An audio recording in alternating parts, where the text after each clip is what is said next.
పొట్ట కూడా పగబడుతుందా? నన్ను స్టోర్ రూమ్ అనుకున్నావా, స్టమక్ అనుకున్నావారా? నువ్వు పొట్టను పట్టించుకోపోతే వంగి ఒక బొట్ట కూడా నెత్తి మీద పెట్టుకోలేవు. జిమ్కి ఎందుకు వెళ్తున్నావు? ఫీజు కట్టడానికి. ఈ సంవత్సరం 6 ప్యాక్ చేస్తాను, నెక్స్ట్ ఇయర్ 8 ప్యాక్ పక్క. పొట్ట పీకిందిరా అయ్యా. రోజుకు 3 పూటలు తినాలరా, పూటకి 3 పూటలు తినకూడదు. తిన్నది అరిగింది ఏరిగే గ్యాప్ కూడా ఇవ్వవా నువ్వు? గ్యాప్ ఇస్తుంటే గ్యాస్ట్రిక్ ట్రబుల్ వస్తుంది. మన ఉపవాసం మధ్యాహ్నం ఎందుకు ఆపేసావు? తాత కోలుకోవాలని చేశా. అది తెలిసి పోయినట్టున్నాడుగా, అందుకే ఒకరు చచ్చారు కదా, ఆకలి కూడా చంపుకోవడం ఎందుకని లాగించేసా. పిజ్జా ఇష్టమా, పాస్తా ఇష్టమా?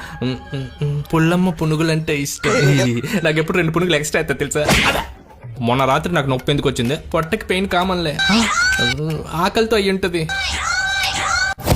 బోర్లో పడుకుని ఉంటాను, షర్ట్ టైట్ వేసి ఉంటాను. చెప్తా ఎవడో శనగపిండి చాక్లెట్ బజ్జీలు వేస్తున్నాడంట, తినేసి వచ్చాను. నన్ను పొట్ట అనుకున్నావా, ప్రయోగశాల అనుకున్నావా? పానీపూరి కొత్తగా ఎలా తినాలో చూపించావంటగా. నేనేం చూపించలేదు. ముక్కులో నుంచి పానీ పీలుస్తూ నోట్లో ఉట్టిపూరి వేసుకుని తినడం చూపించా. నిన్న ఎగ్జామ్ ఎందుకు మిస్ అయ్యా? ట్రాఫిక్ గట్టిగా ఉంది. నేను బర్గర్ మధ్యలో పెట్టి కెచప్ వేసుకుని తిరుగుతుంది జరత. ఇడ్లీలో గడ్డి చట్నీ 3ఓసారి వేయలేదని తోపిడి బండుతో తవ్వెట్టుకున్నా. ఇక నుంచి అయినా బయట ఫుడ్ మానేస్తావుగా? మానేస్తాలే. ఇంటి ఫుడ్ తింటా. ఏ ఇంట్లో? పొల్లం ఇంటికి వెళ్ళి పునుగులు తింటా. నన్ను తాకినేవాడు.